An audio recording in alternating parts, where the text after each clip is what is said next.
Hi, it's Hazel. Welcome to my channel, Hazel and Aka Design. This is going to be a really short video. It's basically a show and tell. I did this slow stitched pouch for my daughter's upcoming birthday. Of course, I won't post this video till after the day has come and gone. But I just wanted to show you what I did. Excuse me. The basis of the pouch is an old tea towel. Now, I should say that these are not my colors at all, but my daughter loves pukey green and mustard yellow. So those are the two colors I first started out with. And then I thought, well, there's this navy border and this line running through the plaid. I better work in some navy. I also think it helps ground the design. And then I had, and of course, you know me and paisley, I had this piece of paisley that had the green in it.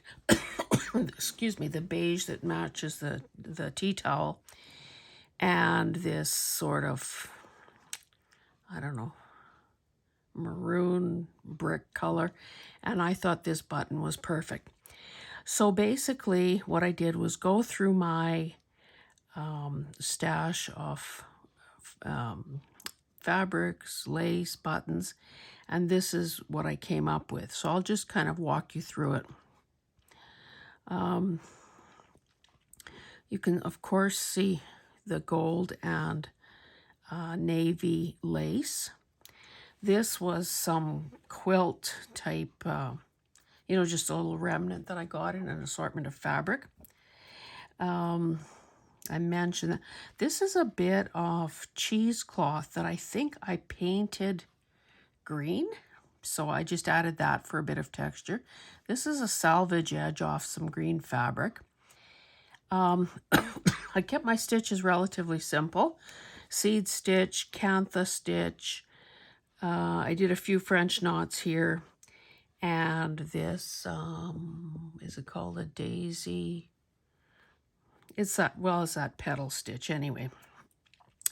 So that's the front. Sorry, the back is, of course, similar materials.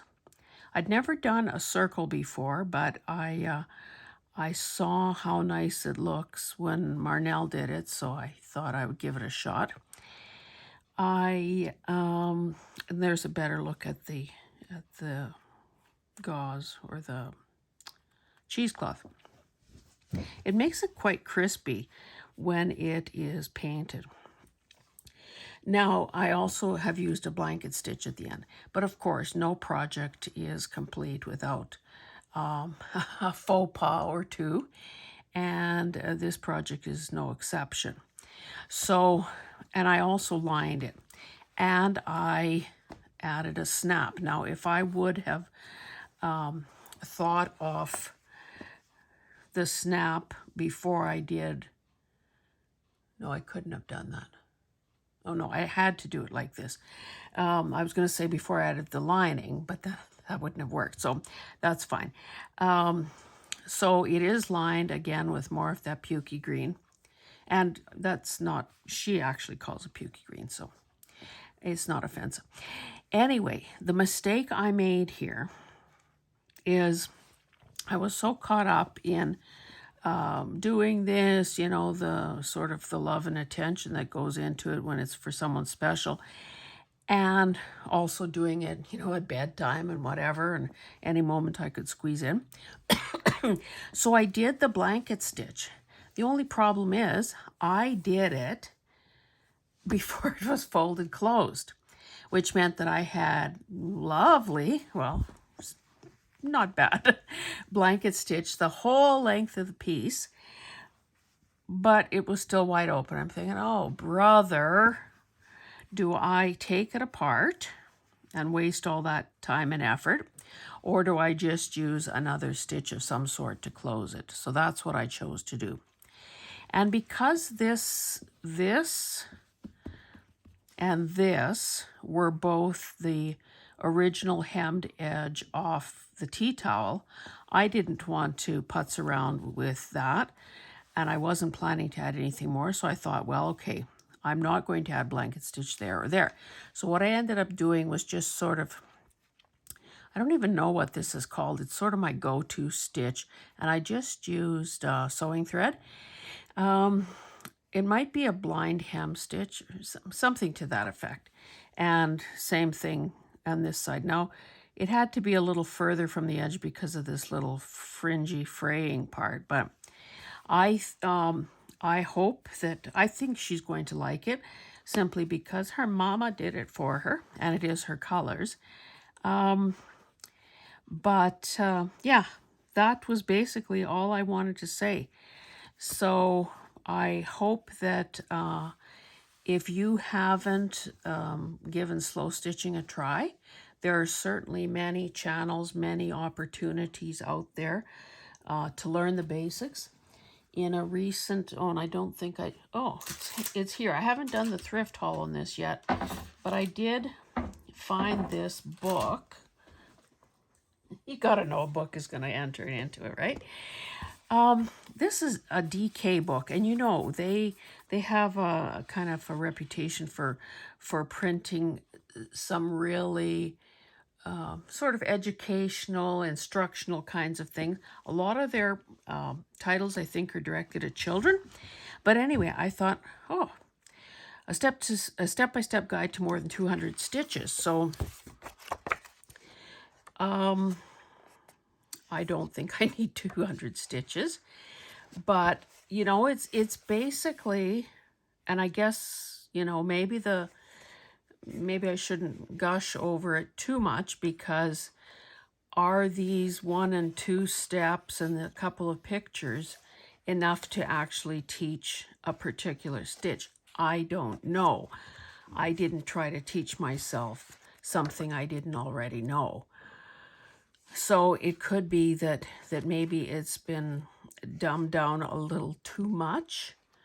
But I do have other books with embroidery stitches in them, so I'll see. If I find that it's inadequate, then I'll just, you know, rip it up and use it in journal making. But I like the fact that, you know, it's bright and colorful, and you know, a lot of the old books are black and white, and that doesn't necessarily make for easy recognition of intricate steps. So I know it was $1 less. Oh no, it was it was $1. So, less 20%. So certainly not bad. Anyway, that is my video for today. And obviously I embellished it with those buttons. Now, as I was saying, these kinds of things are a great way to play around with color theory, to use up the teeny weeniest scraps that you might have. And frankly, imperfection is part of the charm. So, and I mean, really, you don't have to be a rocket scientist to do that or that or that or that. It's just a matter of giving it a shot. I should also say that no, maybe it's not so invisible because I just used white thread throughout. I tacked everything down with the little invisible stitch that sort of gives it almost that like little quilted look, and it secures it, and then you're not trying to sew when you've got, you know, a million pins stuck into your project. So anyway, I hope that this has been interesting for you. I would ask that if you have enjoyed this video and others that I put together, that you consider subscribing. And by all means, if you like what you saw, please give me a thumbs up. That does matter. As well as write a comment. And if you're writing a comment, please include your first name. I prefer to be able to address you by name in my reply. Yeah, we're still we're still plugging along trying to get to the 500 mark. So yes, your support would definitely be appreciated. Anyway, thanks guys, and we'll see you in the next one. Bye.